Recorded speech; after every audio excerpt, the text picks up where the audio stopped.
मैं हूं अभिषेक मिश्रा और आज के इस वीडियो में हम लोग देखने वाले हैं 10वीं क्लास के एपी 5.3 के चौथे प्रश्न को। इसके पीछे के वीडियोस में हम लोगों ने 3 तक प्रश्न देख लिया था। चौथा प्रश्न आपके सामने है, पहले ध्यान से देखिए कह क्या रहा है। 636 योग प्राप्त करने के लिए एपी 9, 17, 25 के कितने पद लेने चाहिए। समझिए इस चीज़ को कह क्या रहा है। हमारा एपी दिया हुआ है 9, 17 और 25। ऐसे कितने पद लिए जाए कि जिनको जोड़ने पर 636 आएगा। ऐसे और आगे जैसे इसके 25 के बाद क्या होगा, 8 का अंतर आ रहा है तो 25 के बाद 33 आएगा। और आप कितने पद लें कि ये जोड़ने पर आना कितना चाहिए, 636।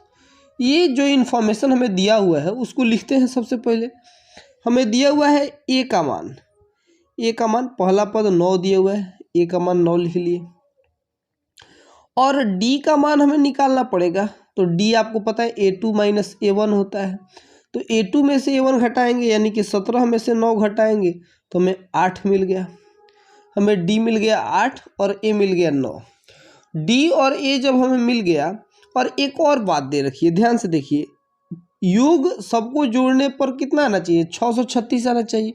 माने हमें एसएन दे रखा है, तो एसएन का मान हमें दिया हुआ है 636।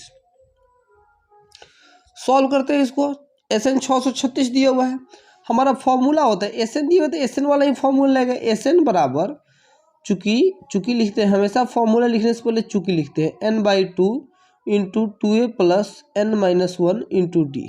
ये आपको याद हो गया होगा फॉर्मूला। आप तो एसएन 636 दिया हुआ तो 636 यहाँ लिख लीजिए, यहाँ का चिन्ह देते हैं। और एन तो हमें दिया नहीं है, ये कह रहा है कितने पद लेने चाहिए, तो सबसे पहले एन ही तो निकालना है ना। तो एन हमें निकालना है, तो एन को एन ही छोड़ देते हैं /2। 2 × ए का मान हमें 9 हमने देख लिया, 9 है तो 9 प्लस एन को ऐसे छोड़, एन तो निकाल रहे हैं, और डी का मान हमने 8 निकाल लिया है। अब यहाँ से सिर्फ एन का मान निकालना है। अब तो आसानी से आपको समझ में आ होगा कि अब ये क्वेश्चन आपके लिए आसान हो गया, खुद से भी आप बना सकते हैं।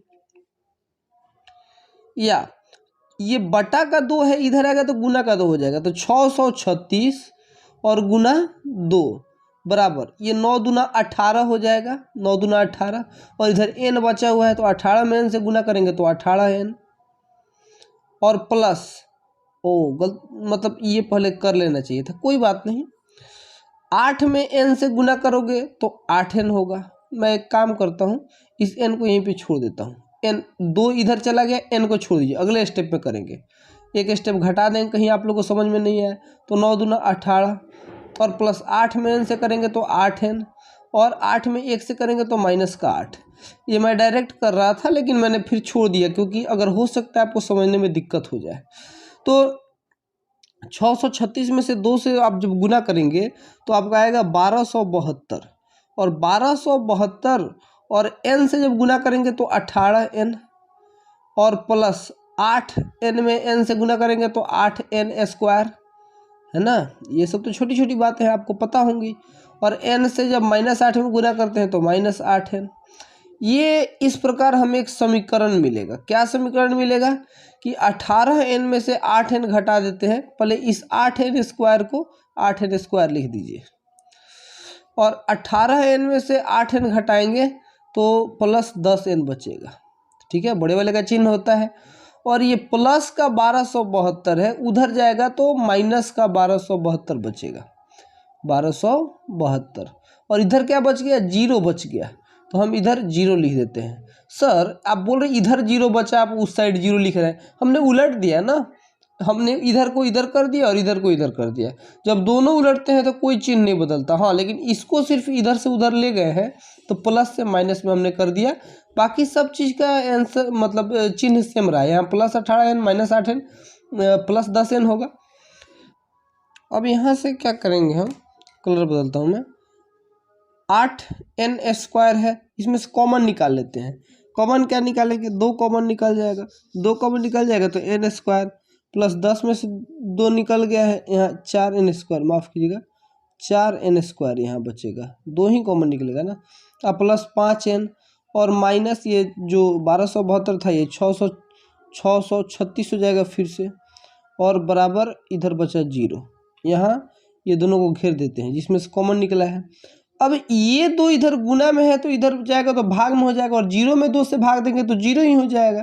यहाँ क्या बचा 4n², 4 थोड़ा सा छुप गया है क्योंकि मैंने पहले 4 नहीं लिखा था। तो अब प्लस 5n, यहाँ देखिए ना 8n² में से 2 कॉमन निकाली तो 4n² बचेगा ना, और प्लस 5n और माइनस का 636 बराबर 0। अब इस प्रकार हमें द्विघात समीकरण मिलता है, इसको हमें सॉल्व करना होगा। ये कैसे सॉल्व होता है, तो इधर अगर कोई डिजिट होता है तो इससे इसमें गुना करते हैं, ये बात आपको छोटी क्लास में सिखाई गई होगी। तो इसमें जब 4 में 636 से आप गुना करेंगे तो 4 से 636 में गुना करेंगे तो आपका आएगा 2544। ठीक है, ये 2544 हमारा आ गया। अब जब क्या करते कि ऐसी संख्या में तोड़ते हैं जिसको जोड़ने पर 5 आए और गुना करने पर 2544 है, तो वो संख्या क्या होगी। इतनी बड़ी संख्या को सोचना बड़ा मुश्किल है। तो जब भी ऐसी संख्या आ जाए तो आपको साइड में करना क्या चाहिए, गुणनखंड कर लेना चाहिए। तो 2 से तोड़िए तो 2 8 24, नहीं 2 एकम 2, 2 दूना 4, 1 बचा 2 7 14 और 2 दूना 4। फिर 1272 को आप तोड़ेंगे तो वहीं 636 अभी हमने देखा है 636, और फिर इसको 2 से जब आप तोड़ेंगे तो 636 को जब 2 से तोड़ेंगे तो आएगा 318, और फिर इस 2 से टूट जाएगा। फिर 2 से तोड़ेंगे तो आएगा कितना 159, हाँ, और 5 1 6 और 9 15, 3 से फिर कट जाएगा तो 3 से कटाएंगे तो 3 5 15, 3 3 9, अब 53 तो किसी भी चीज़ से नहीं कटेगा भाई। अब देख लो यहाँ देखते हैं, अब कैसे इसको देखते हैं। 2 दूना 4, 4 दूना 8, 8 दूना 16, 16 तिया 48, 48 ये आ गया गुना करने पर 53, 53 में से 48 घटाएंगे तो 5 हो जाएगा। समझ में आ रहा है। तो 48 और 53 में निश्चित टूटेगा। यहाँ लिखते हैं इसको 48 और 53 में टूटेगा, तो इसको अब आगे बढ़ाते हैं या तोड़ते हैं। 4n² प्लस बड़े वाले का चिन्ह 53 लेंगे, बड़ा वाला का चिन्ह रहेगा ना, तो 53n और माइनस 48n। यहाँ देख लो 48 में 53 से आप गुना करेंगे तो आएगा आपका 2524, ये 2544, और 53n में से 48n घटाएंगे तो प्लस का 5n बचेगा, और माइनस 636 है तो 636 लिख दीजिए बराबर 0। या इन दोनों में से क्या कॉमन निकल जाएगा, कुछ नहीं कॉमन, n एक कॉमन निकल जाएगा, n कॉमन निकाल लीजिए तो यहाँ बचेगा 4n और यहाँ बचेगा 53। इन दोनों में से क्या कॉमन निकाल लीजिए तो माइनस का 12 कॉमन निकल जाएगा, तो 12 कॉमन निकल जाएगा तो यहाँ बचेगा 4n, 12 चौका 48, 12 चौका 48 और माइनस निकल गया तो प्लस का चिन्ह आ गया, तब तो इसे माइनस प्लस करोगे तो फिर माइनस हो जाएगा, और ये भी माइनस इससे निकल गया है तो प्लस का चिन्ह होगा। और 636 में जब 12 से आप भाग देंगे तो 636 में जब 12 से भाग देते हैं तो आता है हमारा 53। ये आप भाग दे के देख लीजिएगा, मुझे कैसे पता चला, क्योंकि हमेशा ये दोनों टर्म बराबर ही होते हैं। यहाँ 53 है तो यहाँ भी 53 ही होगा निश्चित, आप करके देख लीजिए। आगे सॉल्व करते हैं इसको, तो या ऐसे आप लिख सकते हैं 4n प्लस 53 बराबर इंटू n माइनस 12 बराबर 0, या n का मान यहाँ पे आ जाएगा 53 बटे में 4, ये माइनस का 53 और बटा 4, या यहाँ आप n का मान निकालेंगे तो 12 आ जाएगा। आपको पता है कि एक तो n जो होता है वो माइनस में नहीं हो सकता या बटे में भी नहीं हो सकता, और क्यों, क्योंकि आप n क्या होता है पदों की संख्या, पहला पद, दूसरा पद, तीसरा पद, और ये माइनस में और बटा में कैसे हो सकता है, हो ही नहीं सकता। इसीलिए ये तो हो ही नहीं सकता, ये गलत है। अब हमारा n का मान क्या आ गया 12, हमें वही तो निकालना था सवाल में, n का मान 12 आ गया हमें। पांचवें प्रश्न को देखते हैं। पांचवा प्रश्न कर रहा है किसी एपी का प्रथम 5 पद और अंतिम पद 45 दिया हुआ है। प्रथम पद 5 और अंतिम पद 45 दिया हुआ है और योग 400 दिया हुआ है। पदों की संख्या और सार्वंतर ज्ञात कीजिए। पहले जो दिया हुआ है उसको लिख लीजिए, धीरे धीरे समझ में आएगा सवाल। हमें एपी के प्रथम पद 5 दिए, मैंने ए का मान हमें 5 दिए हुआ है। अंतिम पद 45, एन कहते हैं अंतिम पद को, या एल भी कहते हैं, तो आप यहाँ 45 लिख लीजिए। n का मान हमें 5 दिए हुआ और n का मान 45 दिए हुआ है। कह रहा है कि योग 400 है, मैंने सबको जोड़ने के बाद SN योग SN होता है ना, 400 दिया हुआ है। हमें निकालने को क्या कर रहे हैं, पदों की संख्या, मैंने n का मान हमें निकालना है और सार्वंतर यानी कि d हमें निकालना है, n और d। अब आपको SN जब भी दिया रहे तो आप SN का ही फॉर्मूला लिखिए, लेकिन यहाँ ध्यान से देखिएगा SN के साथ आपको a और n दिया हुआ है, इसका मतलब है कि हमें छोटा फॉर्मूला का यूज करना होगा। तो आप जानते हैं SN बराबर क्या होता है, n/2 into a plus an, है ना। तो SN का मान 400 दिए तो आप 400 लिख दीजिए, n नहीं मालूम है तो n/2 ही रहने दीजिए, और a का मान 5 है और an का मान 50 है। अब ये देख लो, बटा का जो 2 होगा इधर आएगा तो गुना में हो जाएगा, बटा का 2 इधर आएगा तो गुना में हो जाएगा। तो 400 में जब 2 से गुना करेंगे तो ये 400, यहाँ पे या का चिन्ह देते रहिए, 400 गुना 2, और यहाँ 50 में 5 जुटेगा, माफ़ कीजिएगा 45 लिखना था और गलती से मैंने 50 लिख दिया, यहाँ 45 लिखना था, है ना। 45 में जब 5 जुटेगा तो 50 होगा, और 50 में n से गुना करेंगे तो 50n होगा। सर n तो बचा हुआ है ना, तो 5 45 और 5 50 और n 50n, और ये 2 इधर गया तो गुना हो गया। तो या ये 400 में 2 से गुना करेंगे तो 800 हो जाएगा, और ये 50 इधर गुना में है तो इधर आएगा तो क्या हो जाएगा, बट्टे में 50 हो जाएगा। देखिए यहाँ बट्टे में 50 हो गया, बराबर n बचा। 50 से जब 800 हम कटाएंगे तो आएगा 16, 16 पचे 80, या n का मान हमें क्या मिल गया, 16 मिल गया। n का मान इस प्रकार हमें मिल गया। अब हमें और निकालना था, सिर्फ n नहीं निकालना था, हमें यहाँ d भी निकालना था। आप यहाँ देखिए, तो n तो हमें मिल गया। अब n मिल गया तो हम आसानी से d निकाल सकते हैं। कैसे सर, तो यहाँ देख लो, आपको दिया हुआ है an बराबर 45। अब ये दूसरा पार्ट है, इधर कर लेते हैं। an बराबर 45 दिया हुआ है, तो आप जानते हैं चूँकि an बराबर होता है a plus n-1 into D, तो या 45 बराबर a का मान हमें दिया हुआ था कितना, 5, प्लस n हमने अभी अभी निकाल लिया 16 माइनस 1 इंटू डी, तो डी ही है। अब 45 और ये प्लस का 5 इधर आएगा तो माइनस का 5 हो जाएगा, तो ये हो जाएगा 45 और माइनस 5, और 16 में से 1 जाएगा तो होगा 15, और 15 में डी से गुना करेंगे तो 15d। समझ आ रहा है ना। अब यहाँ क्या होगा, 45 में से 5 जाएगा तो 40 बचेगा, और ये 15 प्लस बटा गुना में है तो इधर आएगा तो बटा में हो जाएगा 15, और इधर बचेगा सिर्फ डी। तो यहाँ कटाएंगे तो 3 कितना हो गया, 5 3 15 और 5 8 40। अब तो कटेगा नहीं, यहाँ से हमें डी का मान मिल गया, डी का मान मिल गया 8/3। ये हमारा मान निकल गया, डी का मान 8/3 और एन का मान 16। ये हमारा 5वां प्रश्न था। छठे प्रश्न को देखते हैं। छठे प्रश्न में हमें दिया हुआ है कि एपी का प्रथम और अंतिम पद 17 और 350 है। यदि सर्वंतर 9 है तो इसमें कितने पद हैं और इनका योग क्या है। समझिए बात को। ये दिया हुआ है प्रथम पद 17 है, जो दिया हुआ इन्फॉर्मेशन उसे हम लिखते हैं। ए का मान हमें दिया हुआ है 17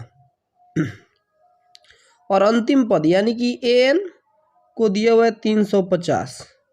प्रथम पद और अंतिम पद हो गया। और क्या दिया हुआ है, सर्वंतर, सर्वंतर को डी कहते हैं ना। ये दिया हुआ है 9। हमें कर कितने पद हैं, यानी कि एन हमें निकालना है, एन कितने हैं। और अगला क्या निकालना है कि इनका योग क्या है, यानी कि एस एन हमें निकालना है। तो अगर एन पता हो जाए तो हम एस एन तो आसानी से निकाल सकते हैं, लेकिन एन ही नहीं पता है, क्या करें। एस एन का फॉर्मूला लगाते हैं, नहीं एन दिया हुआ है, एन का फॉर्मूला लगाते हैं। आपको पता है, चूंकि आप नीचे लिख लीजिएगा, मैं साइड में लिख लेता हूँ, है ना, ताकि सब कुछ कैमरे में आ जाए। एन बराबर a plus n minus 1 into d होता है। एन का मान हमें दिया हुआ है 350 बराबर ए का मान दिया हुआ है 17 अब प्लस एन तो हमें मालूम ही नहीं है, वही तो निकालना है sir. N minus 1 into d का मान हमें 9 दिया हुआ है। अब तो एन निकल जाएगा 350 बराबर 17 अब प्लस ये 9 में एन से करेंगे तो 9n और 9 में 1 से करेंगे तो -9 प्लस 9 में माइनस से करेंगे तो प्लस माइनस माइनस ही हो जाता है ना। तो अब ये देख लो, ये 17 इधर का आएगा तो कितना हो जाएगा, माइनस हो जाएगा, तो 333 बचेगा। कैसे सर, 350 में 17 घटाओगे 333 ही बचेगा ना जी। बराबर इधर क्या बच गया, 9n और माइनस 9, ये माइनस का 9 इधर आएगा तो प्लस का 9 हो जाएगा। तो 333 और प्लस 9, 3 3 3 प्लस 9 बराबर 9n। या देख लो, ये 333 में 9 जोड़ोगे तो कितना होगा, 342, और ये 9 इधर भाग, सॉरी नहीं दिख रहा है, हाँ 9 इधर गुना में है, इधर आएगा तो भाग में हो जाएगा, बटे में 9 हो जाएगा बराबर n। और ये कटाओगे तो कटा लो, 9 से 342 घटाइए 38 आएगा, है ना। अब n का मान 38 आ गया, हमें n का मान क्या आ गया, n का मान आ गया 38। अब ये n हमें मिल गया, Sn निकालना है, Sn निकाल लेते हैं। मैं क्या करूँ, इस साइड बना दूँ यहाँ पे, चलो Sn निकालते हैं, इसी साइड निकाल लेते हैं, सब कुछ एक ही बार में दिख जाएगा।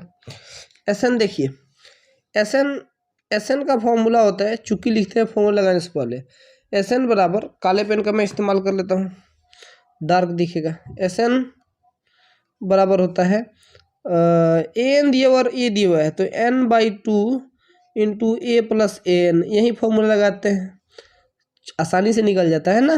तो 38 और बटे में 2 और a प्लस an, तो a का मान कितना है 17 और प्लस an का मान कितना हुआ है 350। अब 350 में जब 17 जोड़ेंगे, पहले तो 38 से 19 कटा दो, 2 कटा दो, 19 बच गया, और गुना 350 में 17 जोड़ोगे तो 3 6 7, 367 बचेगा। अब सर मल्टीप्लाई करें, कैसे करें, बाप रे बहुत बड़ा मल्टीप्लाई है, तो मल्टीप्लाई आप अपने से कर लीजिएगा। 7वें प्रश्न में हमें दिया हुआ कि उस एपी के प्रथम 22 पदों का योग ज्ञात कीजिए जिसमें डी का मान 7 है और 22वां पद 149 है। देखो बहुत कुछ हमें यहाँ जो दिया हुआ है उसको लिखते हैं। सबसे पहले 7वें को देखिएगा, 7वें को देखिएगा, आपको 8वां भी दिख रहा है, 7वें को ही बस देखिएगा आप।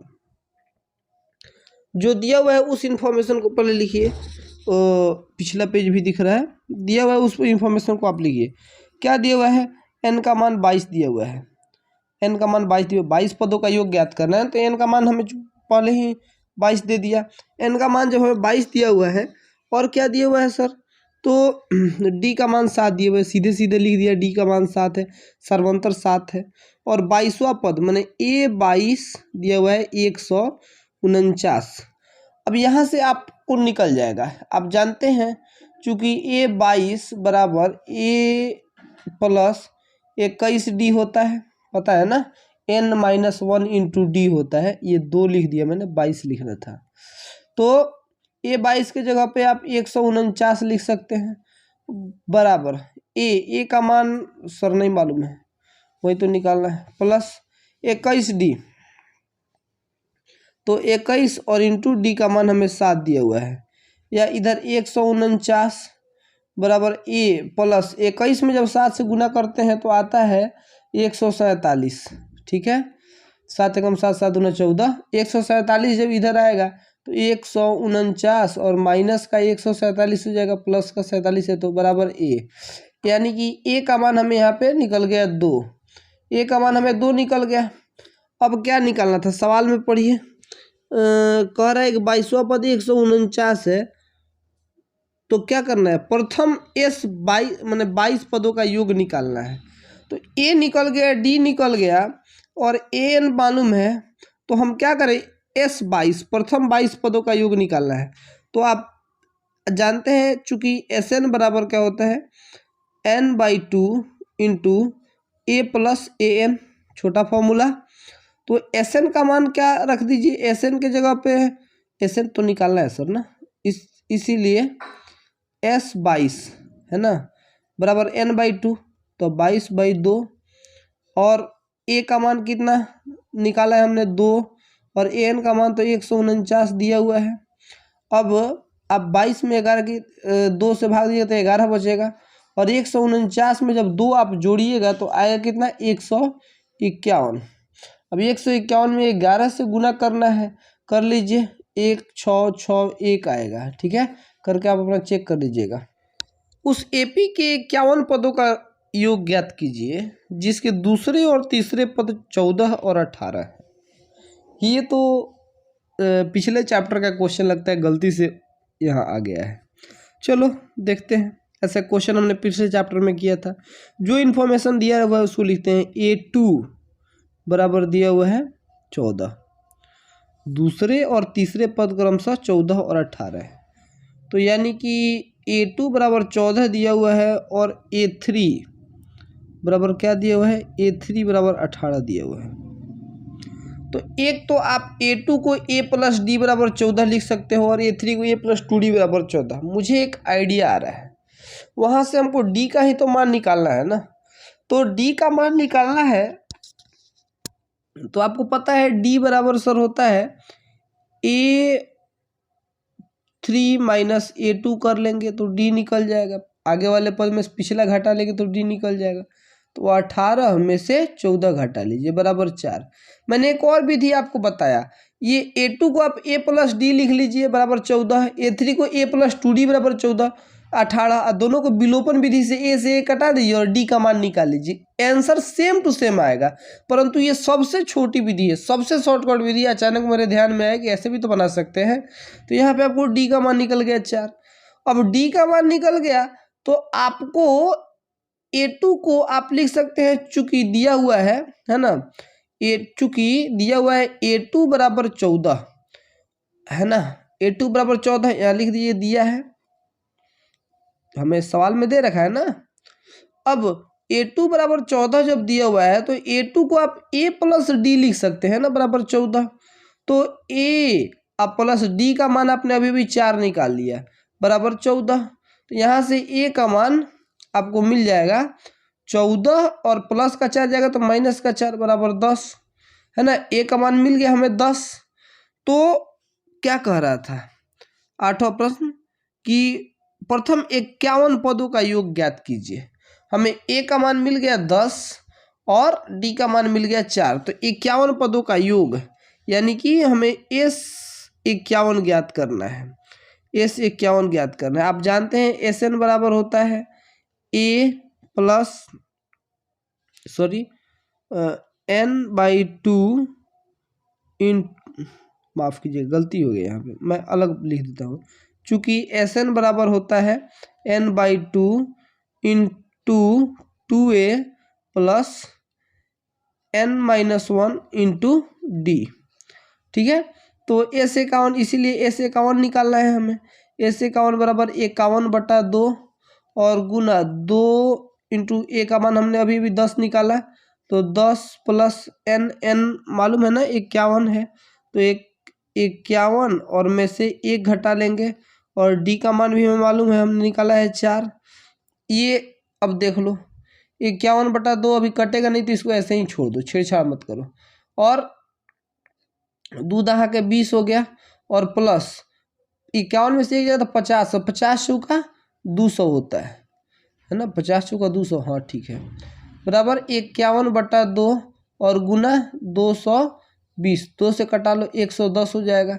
110 में जब आप 51 से गुना करेंगे, इस 110 में आप 51 से कैसे गुना करें सर, कर लेते हैं 11 एकम 11 एकम 11 का 1 बचा 10, 11 × 55 और 10 65, शायद इतना ही आएगा। आप ऐसे एक बार आप चेक कर लीजिएगा, ठीक है। गुना है सिर्फ, आप अपने से भी कर सकते हैं, अगर गलती होगा तो सुधार लीजिएगा। आज के इस वीडियो को यहीं पे ख़त्म करते हैं। हमने 8 प्रश्नों को देख लिया, अगले प्रश्न को अगले वीडियो में करेंगे। आज के लिए बस इतना ही। Thank you.